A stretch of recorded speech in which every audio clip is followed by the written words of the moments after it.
ప్రభునందు ప్రియ విశ్వాసులారా, పరిశుద్ధుడైన యేసుక్రీస్తు దివ్యమైన నామమున మీకు వందనాలు తెలియజేయుచున్నాను. ఈరోజు ఈవినింగ్ బైబిల్ స్టడీకి మిమ్మల్ని ఆహ్వానిస్తున్నాను. ఈరోజు మనము పరిశుద్ధాత్మక చిహ్నముల్లో ముద్ర గురించి మనము ధ్యానం చేయబోతున్నాం. Mudra, the seal. ఇప్పటి వరకు చాలా మనము డిస్కస్ చేసాము. థర్స్డే నాడు ఇంట్రడక్టరీ పార్ట్, అదేవిధంగా సండే ఎగ్జాస్టివ్గా కొంచెం డీప్ స్టడీ మీకు అందిస్తున్నాను. దేవుని మహాకృపను బట్టి చాలా వరకు మనము కంప్లీట్ చేయగలిగాం. మెయిన్గా మొదటగా డవ్, పావురము, తర్వాత నీరు, వర్షము, తైలము, నదులు, వైన్, రాక్షసము, వీటి గురించి బాగా ధ్యానం చేశాం. విండ్, గాలి గురించి కూడా ధ్యానం చేశాం. మేఘము, క్లౌడ్స్ గురించి కూడా. ఇంకా కొన్ని ఉన్నవి, అవి కూడా మనము వచ్చే వచ్చే వారాల్లో మనం పూర్తి చేయవచ్చు దేవుని మహాకృప, ఉచితమైన మహాకృపను బట్టి. ఈరోజు ముద్ర అనేటువంటి పరిశుద్ధాత్మ చిహ్నాన్ని గురించి మనము ఇంట్రడక్టరీ పార్ట్గా, పరిచయ భాగంగా మనం చూస్తున్నాం. Seal of the Holy Spirit. ముద్ర అనేది మనకు యాక్చువల్గా ఒక అధికారానికి సంబంధించింది, ఒక భద్రతకు సంబంధించింది, లేక ఇది నాది అని చెప్పడానికి ముద్ర ఉపయోగిస్తూ ఉంటాం. ముద్ర అనేటువంటి దాన్ని ఉపయోగిస్తూ ఉంటాం. పరిశుద్ధాత్మ కూడా ఒక ముద్ర లాంటిది. దేవుడు మనలను తన సొంత ఆస్తిగా గుర్తించి మనం ఎప్పుడైతే యేసుని విశ్వసించామో అప్పుడే ముద్ర వేసేసి తన ఆస్తిగా ఆయన తన జాబితాలో రాసేసుకుంటాడు. మనము దేవునికి సొంతమైన వారము. మనము ఆయన అధికారానికి లోబడి ఉన్నాము. ఆయన భద్రతలో మనం ఉన్నాము. కనుక సీల్ లేక ముద్ర అనేది మనకు తెలియకుండానే దేవుడు మన మీద ముద్రను వేసేస్తాడు. ఎప్పుడైతే యేసు ప్రభువును రక్షకుడిగా అంగీకరిస్తామో ఆనాడు నుండే పరిశుద్ధాత్మ మనలో ప్రవేశిస్తుంది. పరిశుద్ధాత్మ వచ్చిన వెంటనే నీకు ఆయన ముద్ర వేసినట్లుగా తన యొక్క అధికారానికి, తన యొక్క ఆస్తికి గుర్తుగా దేవుడు మనలను సీల్, ముద్ర ద్వారా ఆయన మనల్ని గుర్తిస్తాడు.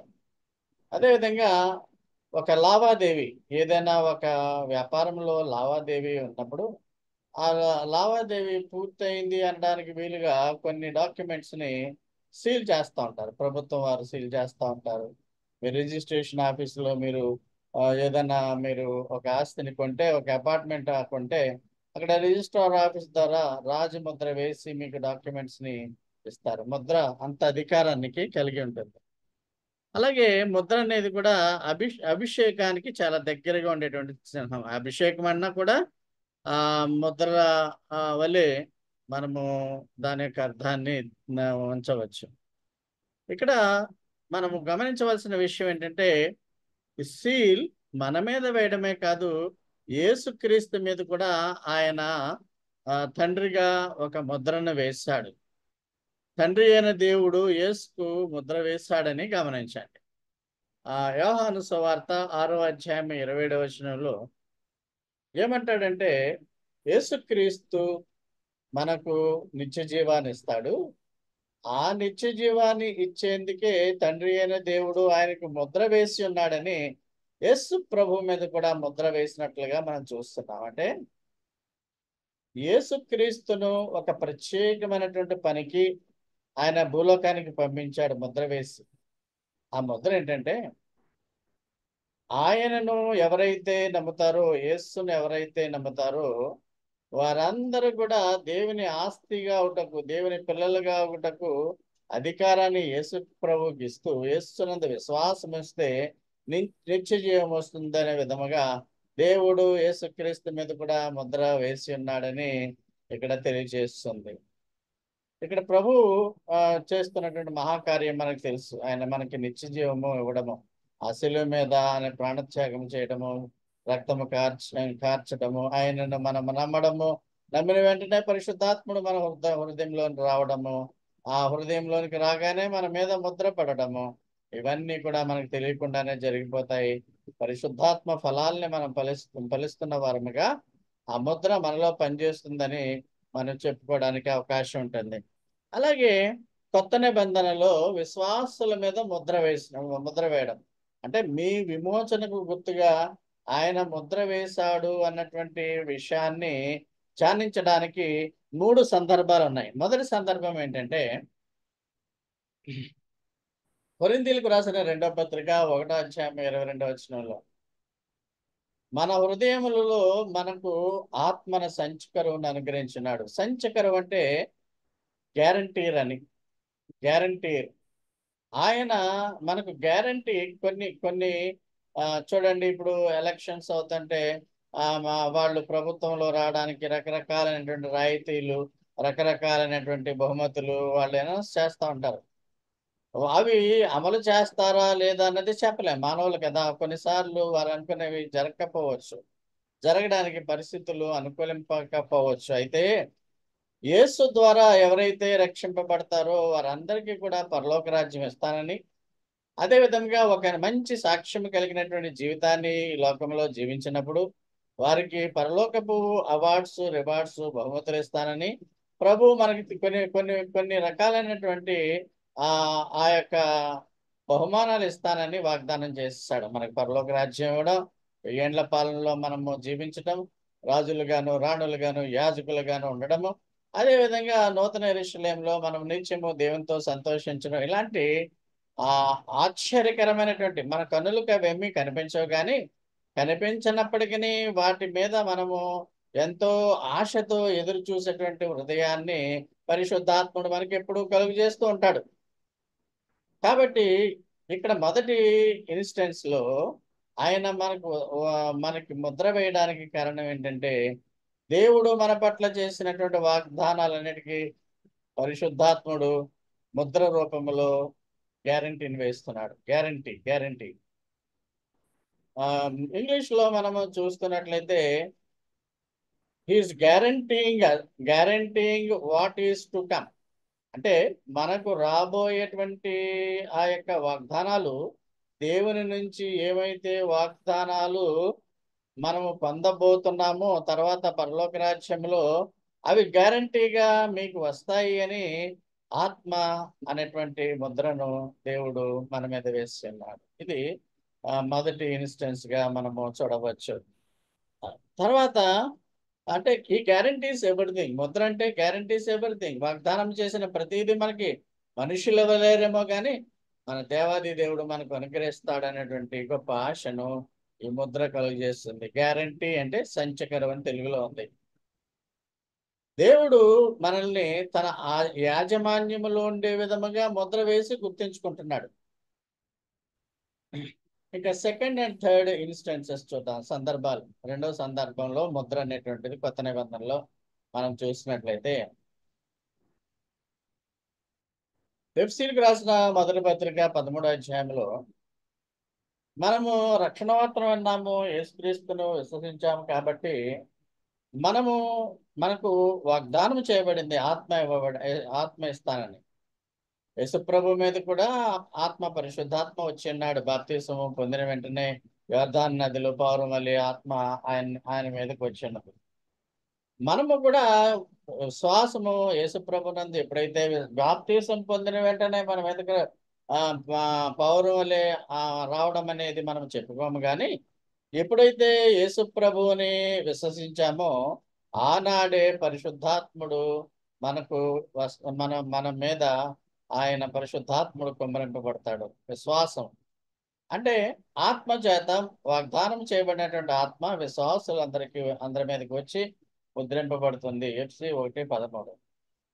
4:30లో ఏముందంటే, విమోచన దినం వరకు ఆయన యందు మీరు ముద్రింపబడి ఉన్నారు, పరిశుద్ధాత్మను ఎప్పుడు మీరు దుఃఖపరచొద్దు అంటున్నాడు. అంటే we are sealed for the day of redemption. అంటే మనం విమోచింపబడ్డం అంటే ఈ లోకంలో ఈ లోకములో పాపముల నుండి విమోచింపబడి ఉన్నాం. యేసుక్రీస్తు రక్తం ద్వారా మనకు విమోచన, రిడెంప్షన్ ఇచ్చి ఉన్నాడు. అయితే మనం పూర్తిగా ఆ యొక్క పరలోకపు సంపదను, వాగ్దానాన్ని పొందే దినమే అది డే ఆఫ్ రిడెంప్షన్. అంటే ఈ లోకయాత్ర ముగించుకుని ప్రభువు ఈ భూమి మీదకి మధ్యాకాశానికి వచ్చినప్పుడు మనం పరలోకంలోనికి తీసుకువెళ్ళడం అయ్యేటప్పుడు మనం అప్పటి వరకు కూడా ఆత్మ ద్వారా మనం ముద్రింపబడి ఉంటాం. అంటే ఈ ఆత్మ ముద్రింపబడడానికి కారణం ఏంటంటే డే ఆఫ్ రిడెంప్షన్. ఈ లోకములో మనము ఆ, ఆ, విమోచన పొందే వరకు ఆత్మ యొక్క ఆ శక్తిలో ఎందుకు ఉండాలి అంటే, some times after getting salvation మనకు కొన్ని శ్రమలు, బాధలు, శోధనల వల్ల ఆ ఆత్మతో ముద్రింపబడిన వారు కూడా సాటన్ పక్కకి లాక్కుపోయేటువంటి అవకాశం ఉంటుంది. కానీ తిరిగి ఆ పరిశుద్ధాత్మ మనల్ని మళ్ళా ఆత్మ చేత ముద్రింపబడి ఉన్నాం కాబట్టి సాతాను యొక్క హస్తముల నుండి, కబంధ హస్తముల నుండి దేవుడు తన బిడ్డలుగా ఈ పరిశుద్ధాత్మ శక్తి ద్వారా మాత్రమే ఆయన మనల్ని స్వీకరిస్తాడు. ఇప్పుడు మనం పాడినటువంటి పాటల్లో గొర్రెల వలె మేము త్రోవ తప్పితిమి అనేటువంటి పాట మనము చూస్తున్నాం. గొర్రెలు త్రోవ తప్పిపోతూ ఉంటారు, కానీ గొర్రెల లాంటి విశ్వాసులు త్రోవ తప్పినప్పుడు మళ్ళా వారిని త్రోవలోకి తీసుకొచ్చేది పరిశుద్ధాత్మ. అది పరిశుద్ధాత్మ ముద్రింపబడడం వల్ల మాత్రమే విశ్వాసులకు మాత్రమే వాగ్దానం చేయబడినటువంటి ముద్ర లభిస్తుంది. సో మీరు యేసును విశ్వసించారు, వాగ్దానానికి సంబంధించినటువంటి పరిశుద్ధాత్మతో మీరు ముద్రింపబడ్డారు. ఆ విమోచన దినం వరకు అంటే మీరు you should be liberated from this the world of sin. ఈ పాపపు లోకము నుంచి పూర్తిగా మీరు విడుదల పోయేటువంటి వరకు కూడా పరిశుద్ధాత్ముడు మిమ్మలను విశ్వాసములో కాపాడుతూ ఉంటారు. డే ఆఫ్ రిడెంప్షన్, ఈ లోకము నుంచి మనము రిడీమ్ అయిపోయే వరకు కూడా ఆ పరిశుద్ధాత్ముడే మన విశ్వాసంలో నడిపించి రక్షణ మార్గంలో కొనసాగింప చేస్తాడు. The seal of the spirit, ఎఫ్సీలు 1:13-14 చూసాం. ఇట్ ఈస్ గవర్నమెంట్ వారు మన మీద ఏదైనా మన పేపర్స్ మీద సీల్ వేస్తారు, ముద్ర వేస్తారు, అథారిటీ. అలాగా దేవుడు తన పరిశుద్ధాత్మ శక్తి ద్వారా మనలను సీల్ చేసి ఉన్నాడని మీకు మనవి చేస్తున్నాను. ఐఎమ్ బోర్న్ అగైన్, నేను తిరిగి జన్మించాను. ప్రభు ఏ విధంగా రోమిలకు రాసిన పత్రిక 6వ అధ్యాయంలో బాప్తిసం గురించి నిర్వచనం చెబుతూ ఆయన ఏ విధముగా సమాధి చేయబడి తిరిగి లేచాడో ఆ విధముగా నీటిలో ముంచబడి మనము తిరిగి నూతన జన్మం పొందినట్లుగా బాప్తిసం పొందుతున్నాము. దాన్ని Born again experience. Born again అంటే దేవునితో ఒక ఒప్పందం.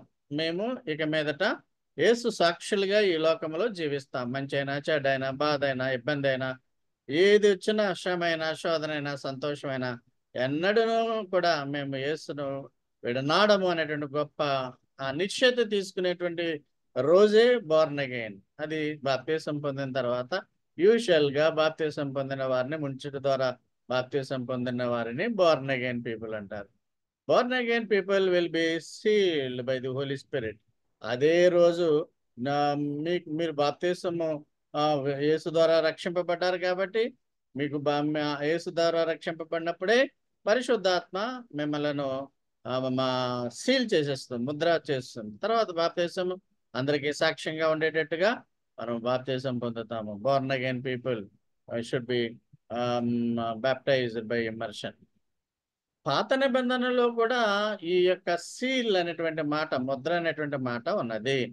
అక్కడ పాత నిబంధన గ్రంథంలో ఈ సీల్ ముద్ర, దానికి యాజమాన్యం కొరకు, ఎవరు యజమాని అని చెప్పడం కొరకు ఈ యొక్క ముద్ర ఉపయోగపడేటువంటి విధానం ఉంది. ఒక లావాదేవీ, ఒక పొలం కొనుక్కోవడం, లేకపోతే ఒక ఆస్తి కొనుక్కునేటప్పుడు ఆ బయింగ్ అండ్ సెల్లింగ్ కూడా ముద్ర అనేది చాలా ఉపయోగము. మనము ఇర్మియా గ్రంథంలో మనం చూస్తూ ఉంటుంటే 32వ అధ్యాయం 10వ వచనంలో నేను దస్తావేజుపై సంతకం వేసి సీలు వేశాను. మనము ల్యాండ్ కొనుక్కునేటప్పుడు లేఖర రాసిన దస్తావేజు మీద సంతకం చేయాలి. మనం కొంటున్నాము లేకపోతే అమ్మేస్తున్నాము, దాని మీద సీల్ కూడా వేయాలి. ఆ ప్రభుత్వం రాస్తారు ఆ రిజిస్టర్ ఆఫీసులో. అది సాక్షిగా ఉండి దానికి తగ్గట్టు నేను డబ్బు పే చేస్తాను. 11వ వచనం నేను కొనుగోలు దస్తావేజు నిబంధనలు మరియు షరతులతో కూడిన సీల్డ్ కాపీని అలాగే సీల్ చేయని కాపీని తీసుకుంటున్నాను.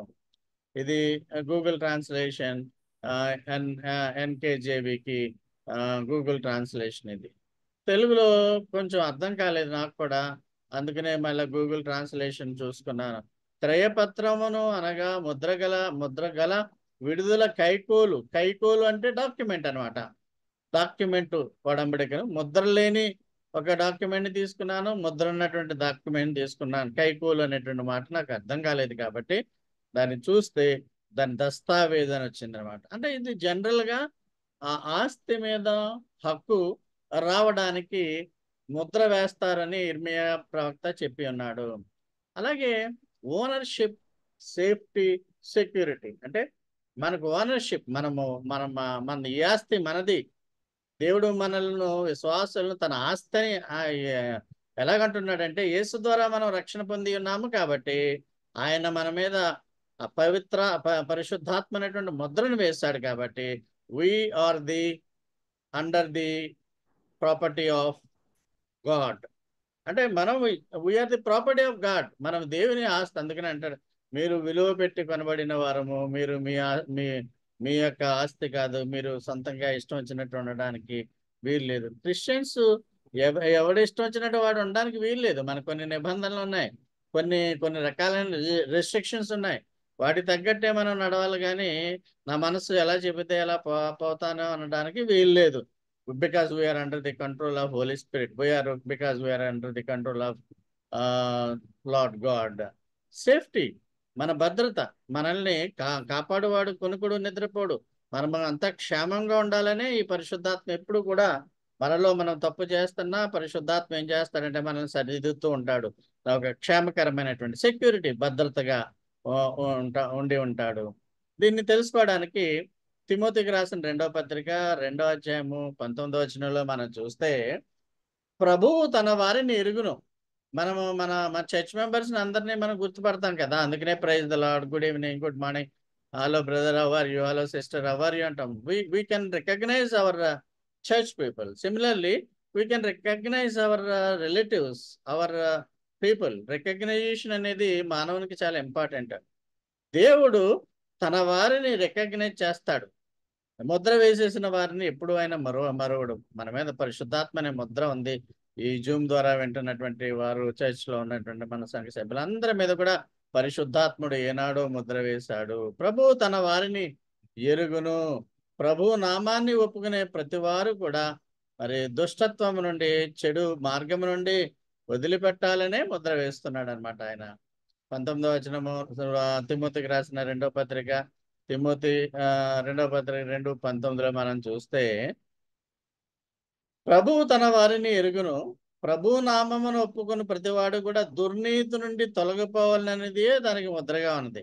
నీకు ముద్ర ఎందుకు వేశాడంటే ఆయన, నువ్వు ఒకప్పుడు చీకట్లో ఉండేవాడు, ఇప్పుడు వెలుగుగా వచ్చావు. ఒకప్పుడు నువ్వు అన్యాయమైన మార్గంలో ఉండేవాడు, ఇప్పుడు న్యాయమైనటువంటి మార్గంలోకి వచ్చావు.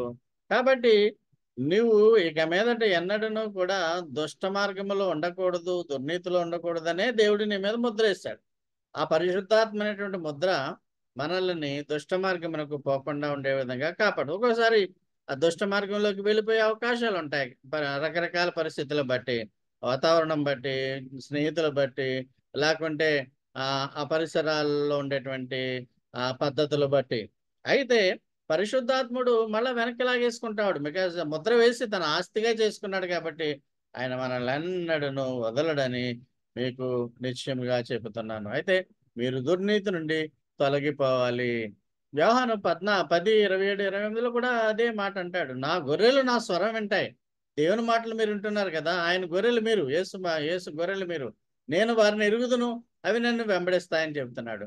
28వ వచనంలో యేసు అంటాడు, నేను వారికి నిత్యజీవం ఇస్తున్నాను, కనుక ఎన్నడను కూడా అవి నశింపవు, ఎవడును నా చేతి నుండి అపహరింపడు. ఎందుకంటే nobody can steal us from the hands of Jesus Christ because we are sealed with Holy Spirit. అది ఆ హోలీ స్పిరిట్ లో ఉన్నటువంటి గొప్పతనం ఏంటంటే మనము ముద్ర వేయబడినటువంటి వారందరము కూడా యేసు చేతిలో క్షేమంగా ఉంటాం. అలాగే ఒకవేళ మరణం అయిపోతున్నా కూడా గాఢాంధకారపు లోయలో నేను సంచరించినప్పటికీ, అంటే మరణ మార్గము నుండి నేను వెళ్తున్నప్పటికీ ఏ అపాయమునకు భయపడను. Because we're going to Jesus, we're in the safe hands of Jesus. బతికుండగా we're in the safe hands of Jesus, we're sealed by Jesus Christ. ఒకవేళ మనం ఈ లోకాన్ని విడిచిపెట్టేటువంటి విధానంలో కూడా, because we're sealed, we're safe in the hands of Jesus in the heaven itself. కాబట్టి మనం ఇక్కడ నేర్చుకోవలసిన విషయం ఏంటంటే, ఆయన గొర్రెలైనటువంటి మనము ఆయన స్వరాన్ని వినాలి. వినకపోతుంటే వినాలి ఖచ్చితంగా. ఒకవేళ వినపోయి దూరంగా వెళ్ళిపోతుంటే వినేటట్టుగా పరిశుద్ధాత్ముడు నేను తీసుకొస్తాడని నీకు జ్ఞాపకం చేయుచున్నాను. ప్రకటన గ్రంథం 7వ అధ్యాయం 4వ వచనంలో చెప్పగా, అక్కడ మా 7 ఏండ్ల మహాశ్రమలు, దేవుని ఉగ్రతాకాలంలో చర్చిలు ఉండవు, బైబిళ్ళు చదువుకోవడానికి ఉండవు, అక్కడ ఎవాంజలిస్టులు ఉండరు, పాస్టర్లు ఉండరు. కాబట్టి ఎత్తబడిన వారంతా రక్షింపబడిన వారు పైకి వెళ్ళిపోయాక మిగిలినటువంటి లెఫ్ట్ బిహైండ్ తో కూడా సువార్త చెప్పడానికి ఆ ట్రబుల్డ్ ఇయర్స్ లో ఇశ్రాయేలీల్లో 144,000 మందిని యూదు ఎవాంజలిస్టుల్ని ఆయన తయారు చేసి ప్రపంచం అంతా పంపిస్తాడు. వాళ్ళు they are sealed by the Holy Spirit. పరిశుద్ధాత్మ ద్వారా వారు ముద్రింపబడి ఉంటారు. దేవుడు ప్రత్యేకంగా పరిశుద్ధాత్మను పంపించి ఆ 144,000 మందిని ముద్రిస్తాడు. వాళ్ళు ఆ శ్రమ కాలంలో కూడా వాళ్ళు ఎవాంజలిజం చేసి కొంతమంది అయినా యేసుని నమ్మే విధంగా వారు చేస్తారు. మీకు ఇంతకు ముందే చెప్పాను, మానవాళిని పూర్తిగా ఏ మనుష్యుడు నశించిపోవాలని దేవుడు కోరుకోడు. మనుషులు మరణమైపోవాలి, నరకానికి వెళ్ళిపోవాలని ఆయన కోరుకోడు. అందరినీ చివరి ప్రయత్నం వరకు కూడా ఆ యుగాంతంలో కూడా ఆయన రక్షించడానికి, యేసు ద్వారా రక్షించడానికి ప్రయత్నం చేస్తాడు. అయితే మనము ముందుగానే జాగ్రత్త పడ్డాం. ఇప్పుడు బ్రతుకుండగానే ఇంకా యుగాంతము, 7 ఏండ్ల శ్రమలు, ర్యాప్చర్ రాకుండానే యేసును నమ్ముకుని ప్రభు త్వరలో వస్తున్నాడు మధ్యాకాశానికి ఆశతో నిరీక్షణగా ఉన్నాం. కాబట్టి ఆయన ప్రత్యక్షమగు వరకు కూడా మనము ఆ ముద్రలో నిరంతరము క్షేమముగా ఆయన కొరకు ఎదురు చూడవలసిన అవసరము ఉన్నది. ఈ ప్రకటన గ్రంథం 7వ అధ్యాయం 4వ వచనం ఇప్పటి వచనానికి కూడా సంబంధించినటువంటిది కాదు. కనుక ప్రియులారా, మనల్ని గమనించుకునేటువంటి విషయం ఏంటంటే, ఈ సీల్ గ్యారంటీని ఇస్తుంది దేవుని వాగ్దానాలకు. 2 కొరింథీయులు 1:22లో మనం చూస్తూ ఉంటే ఇక్కడ త్రిత్వాన్ని కూడా మనం చూడొచ్చు. దేవుని వాగ్దానములు 1:20-22 2 కొరింథీయులు. దేవుని వాగ్దానములు ఎన్ని అయినను అన్నీ క్రీస్తునందు అవునన్నట్టుగానే ఉన్నవి గనుక మన ద్వారా దేవునికి మహిమ కలుగుటకై అవి ఆయన వల్ల నిశ్చయములై ఉన్నవి. ఇక్కడ 20వ వచనంలో మనం ఏం చూస్తున్నామంటే, దేవుడు వాగ్దానాలు ఎన్నైతే ఇచ్చాడో మనకి, ఆ వాగ్దానాలన్నీ కూడా యేసు ద్వారా జరుగుతాయి మనకి. దేవుడు ఇక్కడ 21వ వచనంలో మీరు చూస్తున్నట్లయితే, మీతో కూడా క్రీస్తునందు నిలిచి ఉండునట్లుగా మమ్మను స్థిరపరిచి అభిషేకించిన వాడు దేవుడే. ఈ దేవుడే మమ్మల్ని అనాయింట్ చేస్తాడు క్రీస్తునందు నిలిచి ఉన్నట్లుగా. అందుకే నేను ఇంతకు ముందు చెప్పాను, it's just similar to Mudra equal to anointing అని కూడా చెప్పాను. అభిషేకింపబడము అనేది సిమిలర్ టు సీల్ అని. ఇక్కడ 21వ వచనంలో క్రీస్తునందు నిలిచినట్లుగా మనల్ని అభిషేకించాడు దేవుడు. క్రీస్తు వచ్చాడు, 20వ వచనంలో దేవుడు వచ్చాడు. 22వ వచనంలో చూడండి, ఆయన మనకు ముద్ర వేసి మన హృదయములలో మనకు ఆత్మ అనే సంచకరువును అనుగ్రహించి ఉన్నాడు. ఇంతకుముందు వాక్యమే ఇది 22 ఒకటే చూసాం స్పెసిఫిక్ గా. ఇప్పుడు 20-21 కూడా చూస్తున్నాం. ఇక్కడ హోలీ స్పిరిట్, పరిశుద్ధాత్మ. 20వ వచనంలో తండ్రి అయిన దేవుని చూస్తున్నాం. 21వ వచనంలో కుమారుడైనటువంటి క్రీస్తుని చూస్తున్నాం. 22వ వచనంలో పరిశుద్ధాత్ముడు, దేవుడైన పరిశుద్ధాత్మని చూస్తున్నాం. తత్వం అనేది ఈ 3 వాక్యాల్లో మనకుంది. దేవుడేమో వాగ్దానాలు ఎన్ని ఇచ్చాడో అన్నీ కూడా క్రీస్తులో జరుగుతాయి, క్రీస్తులో నెరవేర్చబడతాయి. 21వ వచనంలో క్రీస్తునందు మనం నిలిచే విధముగా మనల్ని అభిషేకించిన వాడు దేవుడే. 22వ వచనంలో ఆత్మ అనేటువంటి గ్యారంటీర్ ని దేవుడు మనకు ఇచ్చి ఉన్నాడు, సంచకరుని ఇచ్చి ఉన్నాడు. తండ్రి, కుమార, పరిశుద్ధాత్మ, God the Father, God the Son, God the Holy Ghost అని ఇప్పుడు అంటలేదు ఎవరని, హోలీ స్పిరిట్. కాబట్టి పూర్వకాలం అనేవారు అలాగా. కాబట్టి ఇప్పుడు త్రిత్వాన్ని కూడా ఈ కొరింథీయులకు రాసినటువంటి పత్రిక రెండవ పత్రిక 1:20-22 తత్వానికి ఇదొక తత్వం, దేవుడు మన తత్వమైన దేవుడు అనే నిరూపణకి ఈ వాక్యంగా కూడా చెప్పుకోవచ్చు. క్రీస్తు ఈ దేవుని వాగ్దానాలు క్రీస్తునందు నెరవేర్చబడుతున్నాయి. మనకి యేసు ద్వారానే వస్తాయి. మనం క్రీస్తులో నిలిచిండులాగిన దేవుడు అభిషేకించాడు. ఆ హోలీ స్పిరిట్ మనకి గ్యారంటీ. దేవుడు ఎన్నైతే ఆ వాగ్దానాలు ఇచ్చాడో అన్నిటినీ కూడా ఆయన మనకు ఇస్తున్నాడు. కాబట్టి దేవుని వాగ్దానాలను మీరు నమ్మండి. దేవుని వాగ్దానాలన్నీ కూడా మనలో నెరవేర్చబడతాయి. అవి ఇవ్వబడతాయి. అవి కొంత డిలే అయినప్పటికీ ఖచ్చితంగా దేవుడు మనకి ఇస్తాడు. మన విశ్వాసం ద్వారా రక్షింపబడ్డాం. మరి ఆ యొక్క మనం శోధనలో ఉన్నప్పుడు కూడా మన శోధనలను కూడా తప్పించేవాడు ఆయనే. పరిశుద్ధాత్మ శక్తి వలన ఆయన మనల్ని తప్పిస్తాడు. మనం తప్పులు చేసినంత మాత్రాన మనం భయపడిపోక్కర్లేదు. దేవుడు యేసుప్రభు ద్వారా క్షమాపణ ఇస్తాడు. అయితే మనం అడగాలి. We should beg God for forgiveness. అలాగే మనము పడిపోయినప్పుడు ఏం చింతించకూడదు. మళ్ళా we will be called back by the power of the Holy Spirit. అలాంటి నిరీక్షణ మనలో ఉండాలి ప్రియమైన వాళ్ళారా. సిలువపై యేసుక్రీస్తు వాగ్దానాలు, మన వాగ్దానాలన్నీ కూడా యేసు సిలువ పైన నెరవేర్చడానికి ఆయన శిలువ మరణం పొంది ఉన్నాడు. ఆ పరిశుద్ధాత్మ మనకు మన రక్షణకు ముద్ర. ఆ యొక్క ఆత్మ యొక్క ఫలాలన్నీ కూడా మనము ఈ లోకములో ఫలించలాగిన దేవుడు మనల్ని ముద్ర వేసి ఉన్నాడు. We are born again, sealed by the Holy spirit.